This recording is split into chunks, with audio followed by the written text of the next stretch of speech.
ನನ್ನ ಹೆಸರು ಪೂಜಾ ಸಿಪಿ. ನಾನು 9ನೇ ತರಗತಿಯಲ್ಲಿ ಓದುತ್ತಿದ್ದೇನೆ. ನಮ್ಮ ಶಾಲೆಯ ಹೆಸರು ಪ್ರಜ್ಞಾ ವಿದ್ಯಾನಿಕೇತನ.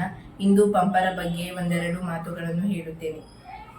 ಕನ್ನಡದ ಆದಿಕವಿ ಎಂದು ಖ್ಯಾತರಾಗಿರುವ ಪಂಪರು 10ನೇ ಶತಮಾನದ ಸಕ್ರಿಯರಾಗಿದ್ದ ಜೈನ ಕವಿ. ಪಂಪರು ತನ್ನ ಮಹಾಕಾವ್ಯಗಳಾದ ಪಂಪಭಾರತ ಅಥವಾ ವಿಕ್ರಮಾರ್ಜುನ ವಿಜಯ ಮತ್ತು ಆದಿಪುರಾಣಕ್ಕೆ ಹೆಸರುವಾಸಿಯಾಗಿದ್ದಾರೆ. ಇವೆರಡು ಮಹಾಕಾವ್ಯಗಳು ಚಂಪುವಿನ ಶೈಲಿಯಲ್ಲಿ ರಚಿಸಲ್ಪಟ್ಟಿರುವುದು ಮತ್ತು ವೇಮುಲವಾಡ ಚಾಲುಕ್ಯ ರಾಜ 2ನೇ ಅರಿಕೇಸರಿಯ ಆಸ್ಥಾನದ ಮಹಾಕಾವ್ಯಗಳಾಗಿವೆ. ಪಂಪರು ಧಾರವಾಡ ಜಿಲ್ಲೆಯ ಅಣ್ಣಿಗೇರಿಯಲ್ಲಿ ಜನಿಸಿದರು. ಇವರ ತಂದೆ ಅಭಿಮಾನ ದೇವರಾಯ ಮತ್ತು ತಾಯಿ ಅಪ್ಪನಬ್ಬೆ. ಇವರ ಕಿರಿಯ ಸಹೋದರ ಜಿನವಲ್ಲಭ. ಇವರ ಅಜ್ಜ ಅಭಿಮಾನ ಚಂದ್ರ ಆಂಧ್ರಪ್ರದೇಶದ ಗುಂಟೂರು ಪ್ರದೇಶದ ಕಮ್ಮನಾಡು ನೆರೆಹೊರೆಯವರಾದ ವೆಂಗೀಪರ್ರು ಮೂಲದ ಬ್ರಾಹ್ಮಣ. ಪಂಪರ ಕಾಲಮಾನವನ್ನು ಕ್ರಿಸ್ತಶಕ 902 ಮತ್ತು 950 ಎಂದು ಹೇಳಲಾಗುತ್ತದೆ. ಮೂಲಗಳ ಪ್ರಕಾರ ಪಂಪರ ಪೂರ್ವಜರು ಕೃಷ್ಣ ಮತ್ತು ಗೋದಾವರಿ ನದಿಗಳ ನಡುವೆ ಇದ್ದ ಪ್ರದೇಶದವರು. ಈಗ ಆ ಪ್ರದೇಶವು ತೆಲಂಗಾಣ ರಾಜ್ಯದ ಕರೀಂನಗರದ ಜಿಲ್ಲೆಯಲ್ಲಿದೆ ಮತ್ತು ಈಗ ಆ ಊರನ್ನು ವೇಮುಲವಾಡ ಎಂದು ಕರೆಯುತ್ತಾರೆ. ಆ ವೇಮುಲವಾಡದಲ್ಲಿ 7 ಅಗ್ರಹಾರಗಳಲ್ಲಿ ವೆಂಗೀಪಳು ಎಂಬುದು ಪ್ರಸಿದ್ಧ ಅಗ್ರಹಾರ. ಅಲ್ಲಿದ್ದ ಜಮದಗ್ನಿ ಪಂಚಾಶ್ರಯ ಪ್ರವರದ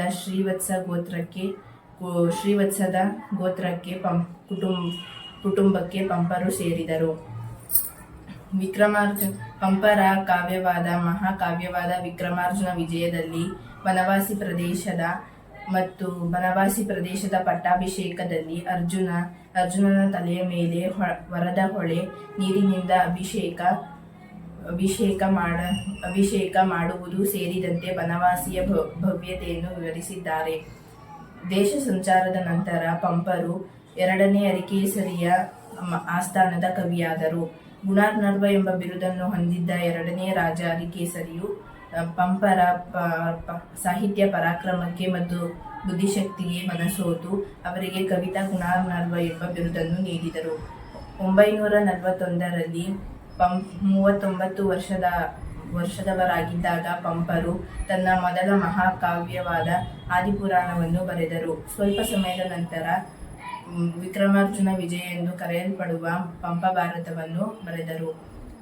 ಈ 2 ಮಹಾಕಾವ್ಯಗಳು ಕರ್ನಾಟಕದ ಶ್ರೇಷ್ಠ ಕಾವ್ಯಗಳಾಗಿವೆ. ಈ ಕೃತಿಯಲ್ಲಿ ಅರಂಕುಶ ಮೊಟ್ಟಡಂ ನೆನೆಯುವುದೆನ್ನ ಮನಂ ಬನವಾಸಿ ದೇಶಂ. ಇದರ ಅರ್ಥ ತ್ಯಾಗ, ಭೋಗ, ಸಂಗೀತ, ವಿದ್ಯೆ, ಗೋಷ್ಠಿಗಳಿಂದ ಕೂಡಿದ ಜೀವನವನ್ನು ಅನುಭವಿಸಿದವರೇ ನಿಜವಾದ ಮನುಷ್ಯರು.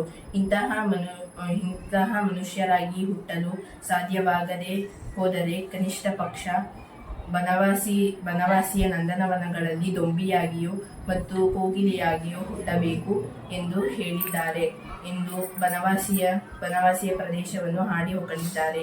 ಇವರಿಗೆ ಕವಿತಾ ಗುಣಾರ್ಣವ, ಆದಿಕವಿ, ಸರಸ್ವತಿ ಮಣಿಹಾರ, ನಾಡೋಜ, ನೂತನ ಯುಗ ಪರಿವರ್ತಕ ಎಂಬ ಬಿರುದುಗಳನ್ನು ನೀಡಿ ಗೌರವಿಸಿದ್ದಾರೆ. ಒಟ್ಟಾರೆಯಾಗಿ ಪಂಪ ಮಹಾಕವಿಯು ಕರ್ನಾಟಕದ ಸಾಹಿತ್ಯ ಲೋಕದಲ್ಲಿ ಪ್ರಮುಖ ಸ್ಥಾನವನ್ನು ಪಡೆದಿದ್ದಾರೆ ಮತ್ತು ಇವರ ಬರವಣಿಗೆಗಳು ಕನ್ನಡ ಸಾಹಿತ್ಯ ಲೋಕದಲ್ಲಿ ಕನ್ನಡದ ಭಾಷೆ ಹಾಗೂ ಸಂಸ್ಕೃತಿಯ ಮೇಲೆ ಶಾಶ್ವತವಾದ ಪ್ರಭಾವವನ್ನು ಬೀರಿದೆ ಮತ್ತು ಈ ಪಂಪರನ್ನು ಕನ್ನಡಿಗರು ನೂತನ ಯುಗ ಪರಿವರ್ತಕ ಎಂದು ಗೌರವಿಸಿ ಹಾಡಿ ಹೊಗಳಿದ್ದಾರೆ. ಹಾಗಾಗಿ ಇವರ ಕಾಲಮಾನವನ್ನು ಪಂಪಯುಗ ಎಂದು ಕರೆಯುತ್ತಾರೆ.